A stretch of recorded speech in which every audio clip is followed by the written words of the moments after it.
স্বাগতম বন্ধুরা।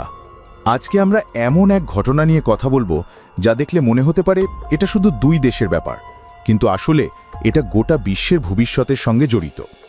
আজকের আলোচনার বিষয়, যুক্তরাষ্ট্র কেন এতটা মরিয়া হয়ে উঠেছে চীনের বিরুদ্ধে যুদ্ধের জন্যে। এটা কেবল রাজনীতির বিষয় না, এটা আসলে শুধুমাত্র যুদ্ধের প্রশ্নও না, বরং এর পেছনে আছে বিশাল এক অর্থনৈতিক খেলা।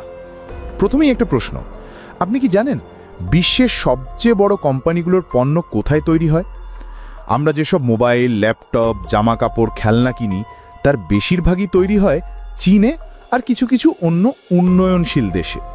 কেন? কারণ এই দেশগুলোতে শ্রমিকদের মজুরি অনেক কম। সেই সুযোগটা কাজে লাগিয়ে বড় বড় মার্কিন কোম্পানি অনেক টাকা মুনাফা করে।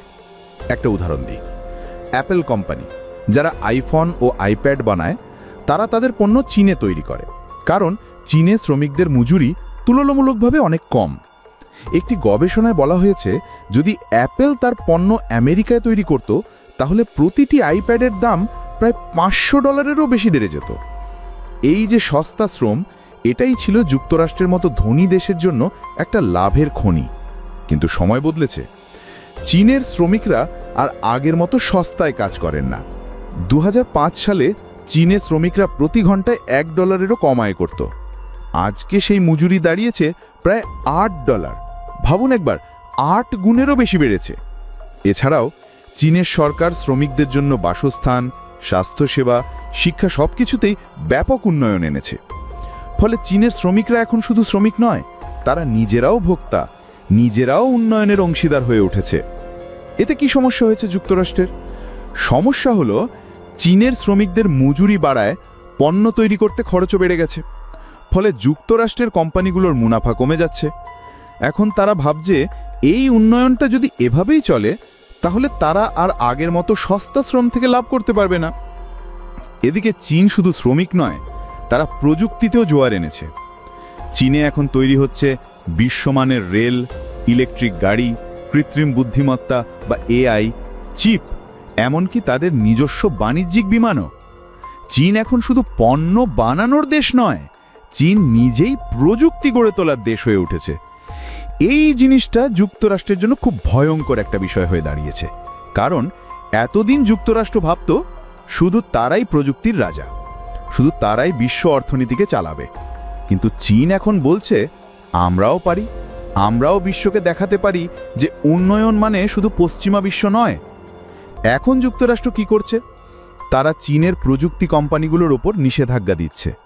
তারা চীনের পণ্যে অতিরিক্ত শুল্ক বসাচ্ছে, যাতে সেগুলো আমেরিকায় বিক্রি না হয়। তারা এশিয়া অঞ্চলে সামরিক ঘাঁটি বাড়াচ্ছে, চীনকে বলছে সামরিক হুমকি। কিন্তু পরিসংখ্যান বলছে, চীন আসলে তত বড় সামরিক হুমকি না।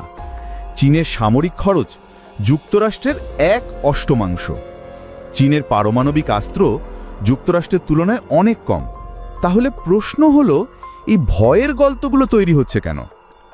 বিশেষজ্ঞরা বলছেন, যুক্তরাষ্ট্র আসলে ভয় পায় চীনের উন্নয়নকে। তাদের ভয়, যদি চীন এমনভাবে এগিয়ে যেতে থাকে, তাহলে গ্লোবাল সাউথ মানে এশিয়া, আফ্রিকা, ল্যাটিন আমেরিকার দেশগুলো আর যুক্তরাষ্ট্রের ওপর নির্ভর করবে না। তারা বলবে, আমরা নিজের পায়ে দাঁড়াতে চাই, আমরাও চীনের মতো উন্নয়ন চাই। এই ভাবনাটাই যুক্তরাষ্ট্রের বড় বড় কর্পোরেটদের গায়ে কাঁটা দিয়ে উঠিয়েছে। তারা চায় সব দেশ যেন সস্তা শ্রম দিয়ে তাদের লাভ করাতে থাকে, আর নিজেরা প্রযুক্তি, টাকা আর সিদ্ধান্তের ক্ষমতা নিজেদের হাতে রাখে। চীন এই চক্রটা ভেঙে দিয়েছে, এটাই আসল সমস্যা।